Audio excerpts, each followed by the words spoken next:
morning. I'm Carlton Sharp, pastor of Faith Christian Center Church right here in Beaumont, Texas.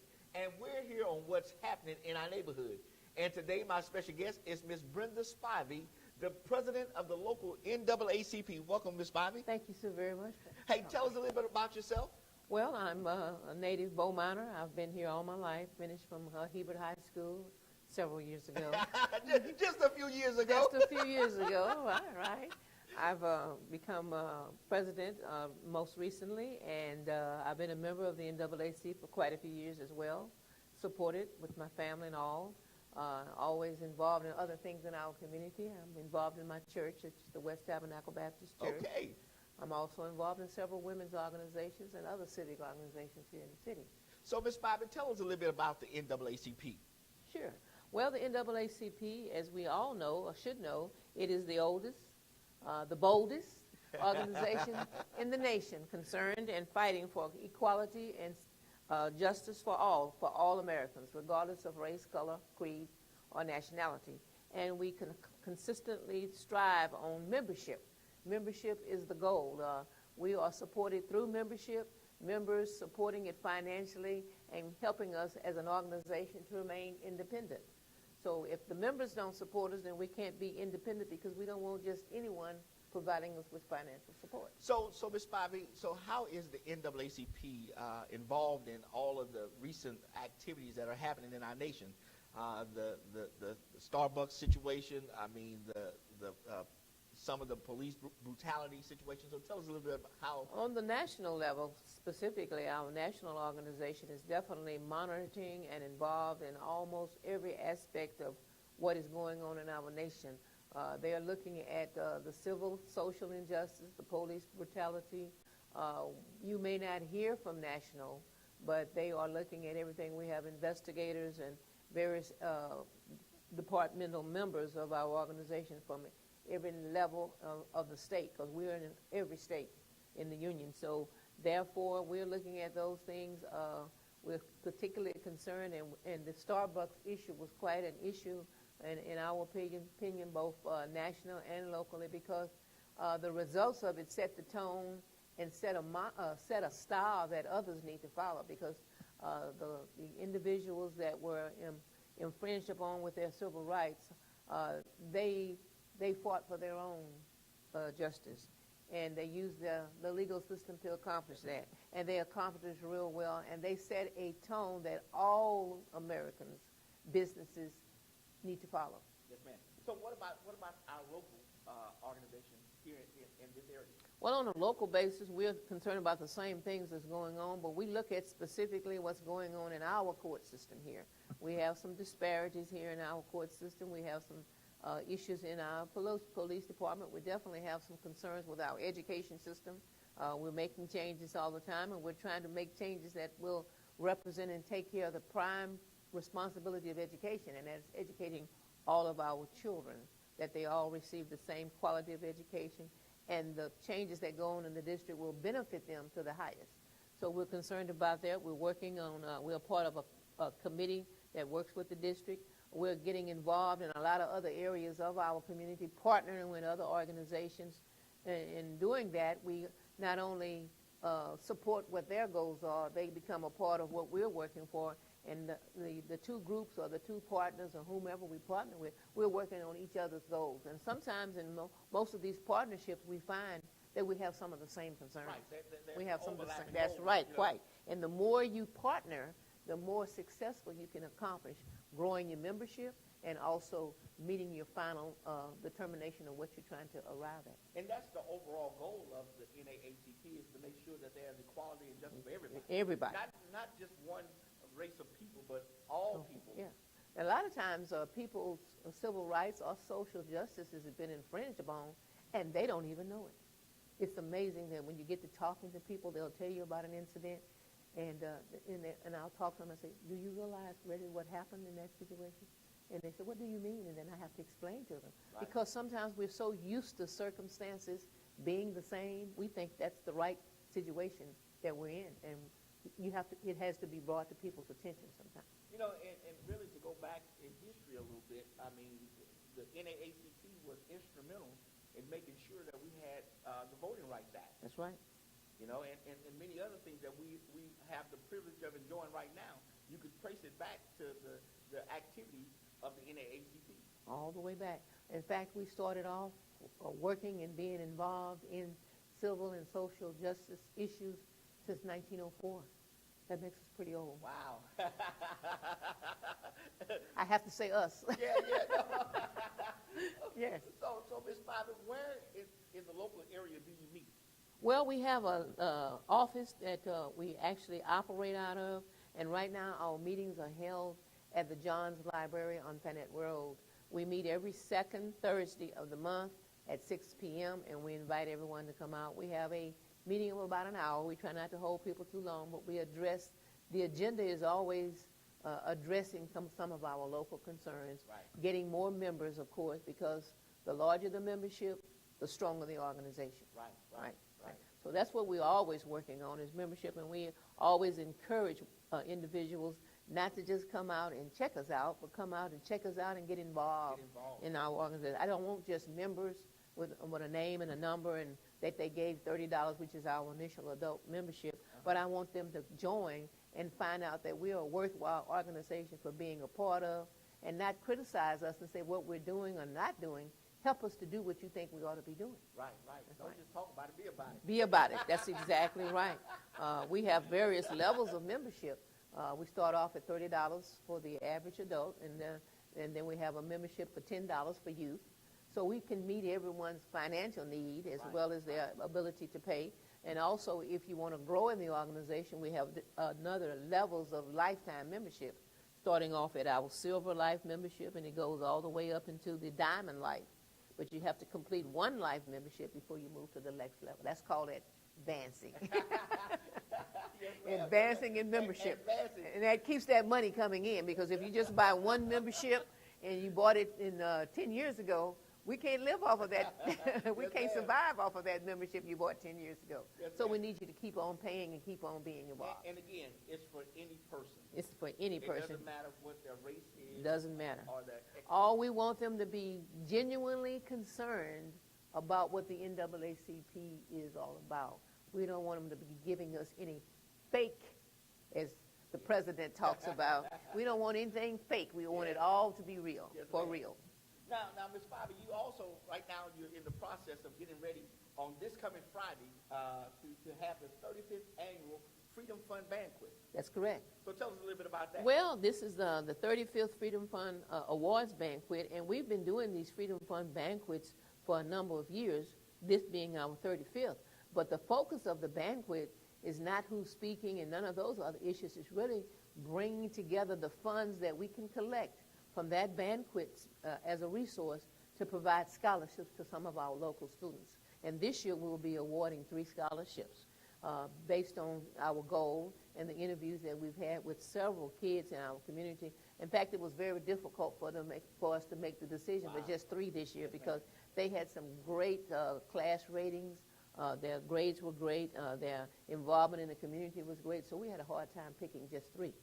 We just didn't have enough money to do more than 3. Yeah. So that's why I encourage people to come out to our banquet. It's going to be on June the 15th, and it's going to be at 6:30. It's going to be at the Civic Center here in Beaumont, and we are going to have a great speaker. His name is Leonard Pitts, and in 2004, he was the Pulitzer Prize winner in commentary.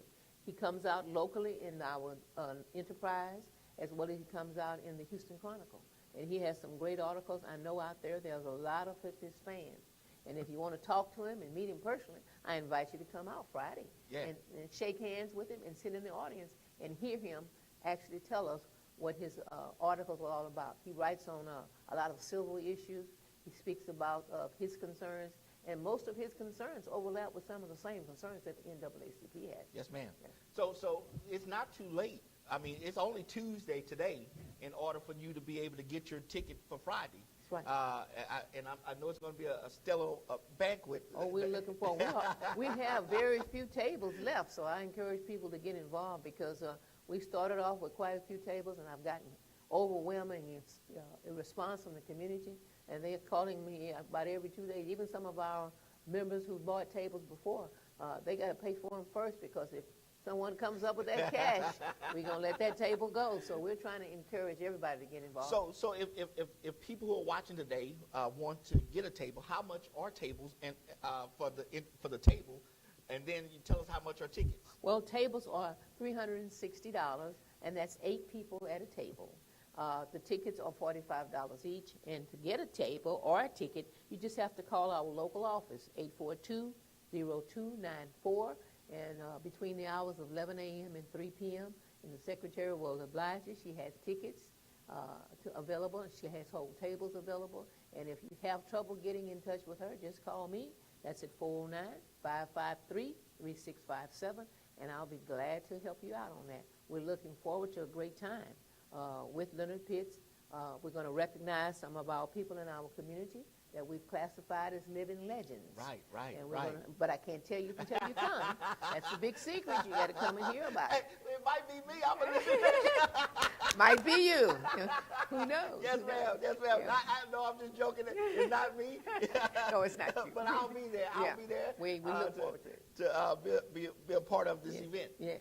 Now you are looking for corporate sponsors too. Certainly, we're looking for corporate sponsors. We're always interested in sponsors from the corporate industry, as well as the churches, the organization. The individual can be a sponsor. Our sponsorships go from the platinum, which is $5,000 or more, down to $500. So we always look for sponsors. We had some great sponsors in this particular banquet. Some new companies. The Silsby Honda dealership over in Silsby sponsored us this year with one of our corporate sponsors, as well as, of course, Exxon and Mobil and the Lamar LIT program, and the LU program. So that's just a few, but we had several great sponsors that continuously support us, and then we had some new ones, of course. And I mean, we always want the others to continue and get new ones always. Yeah, so business owners and leaders, this is a great organization to sponsor. So again, if you need sponsorship, tell us that number, Ms. Spivey, again. How can we get in contact with you if I'm a corporate sponsor? 842-0294 or 409-553-3657. Be delighted to oblige you in any of those categories. Now, Ms. Spivey, on that night, on this coming Friday, you're also going to have, if someone wants to become a member of the organization, you're going to be passing out membership forms there? We will have membership forms there. We will have some of our T-shirts, some of our other paraphernalia that represents the NAACP. We want to get membership above all. And, of course, that's our main thing. Anytime we have an activity like this or any activity we have, membership is high on the agenda. That's the first thing, in getting more people involved because, again, membership is the life of the NAACP. Some other organizations can just survive on a donation here and there, but we need committed members that continuously finance and support the organization. Now, you're also going to have, tell us about the youth and young adults in the chapter. Okay, we have several youth groups. In fact, some of our youth will be on duty that night helping with activities, ushering, and so forth. We have a youth group over at the current Ozan School. We have a youth group over at Central. We also have a youth group at Lamar. And we've just formed a real young youth group, the 12 and younger age group. We just started that group, and they'll be on duty that night in their little proud uniforms and their logo on, helping us usher and bring in our different participants that's going to be involved in that. Yes, ma'am. Okay. Now, also, you have a reward program. Yes, we do. We have. We started this reward program last year, in which vendors, various business people, decide to be on our awards and rewards list, and they offer a discount of some type, whatever they sell, to anyone that displays or actually acknowledges that they're a member of the NAACP. Right now we have about 15 that are on that list, as well as another program that we started. Besides the rewards program, we have a program where we host black businesses. Any local black business can come to our meeting on that second Thursday, and they can actually identify what they do, what their service or product is. If they want to bring a sample or one of their products, they can, but they are allowed to host our meeting and share with us what their business is, how long they've been in business, and what some of their business goals are. And we started that this year. That's a partnership. We also partnership with some churches doing health fairs. Yeah. We're getting ready to consider partnering with some of the younger people that need mentorship and help them with some of the issues, partner with some of the schools in our community, as well as I was just inquired today to consider partnering with one of the what they call the art councils that are looking at in our community having what they call sections of the community that they actually have various contributions to support the arts in other areas of our community. And again, also the police department. Oh, You yes. guys partner with the police Yes, department. right. We did a program last year with the police department looking at their applications, making some recommendations for improvement in their solicitation of applicants of all races. Right. And allowing them to become more sensitive to the needs of not only the black community, but all other communities that have not been included in those areas. Yes, ma'am. Also fraternities and sororities. Right. We have several partnerships with the fraternities and sororities in which they support our organization and we support them. They may have an activity going on, and of course we help them with their goal and accomplishing their goals. So we're reaching out on a national level. The NAACP has formed national partnerships with the fraternities and sororities. So therefore the local groups are kind of bound by what the national has set the tone for. Right. You have to do what the boss says, and the boss is up in the national area. Yes, ma'am. You got to do what the right. boss says. You That's got to right. do what the boss says if you want to stay a part of the organization. Right. Well, Ms. Spivey, I want to thank you for coming today. Hey, listen, those of you who are watching today, again, this coming Friday, 6:30 a.m. to 6:30 p.m. I'm sorry, don't get up that early. Nope. 6:30 p.m. the 35th annual NAACP Freedom Fund and Awards Banquet at the Beaumont Civic Center. Tickets are still available. You can call 409-842-0294. For tables are $360 for 8 persons. Tickets are $45 a person. And listen, let me encourage you also to bring youth to this banquet because they need to see what has happened in the past so that they can see what can happen in the future. So bring them out and be a part of this. Listen, it's a black tie affair. We didn't tell them that, Ms. Spivey. Oh, no, we didn't, but we don't need any blue jeans. No blue jeans. No blue jeans. We need those slacks and ties and shirts and coats. Yeah. Because we want Leonard to know that Beaumont knows how to dress. What you say? Because he hasn't been here but one time. That was many years ago. So we're looking forward to Leonard Pitts being here, and we want him to see that everybody in Beaumont knows how to dress, and this is the greatest part of Texas to be in. That's right. So the guest speaker will be Mr. Leonard Pitts, the columnist, and again, it's going to be at the Beaumont Civic Center this coming Friday night, 6:30 p.m., the 35th annual NAACP Freedom Fund Awards Banquet. So listen, again, if you haven't bought your ticket, if those who are company owners or leaders in companies and you want to have a sponsorship, again, call 409-842-0294 to get your ticket today. So listen, I want to thank Ms. Spivey for coming and sharing this great information with us. And I want to thank you for joining us here on What's Happening in Our Neighborhood. And we will see you next time on our broadcast.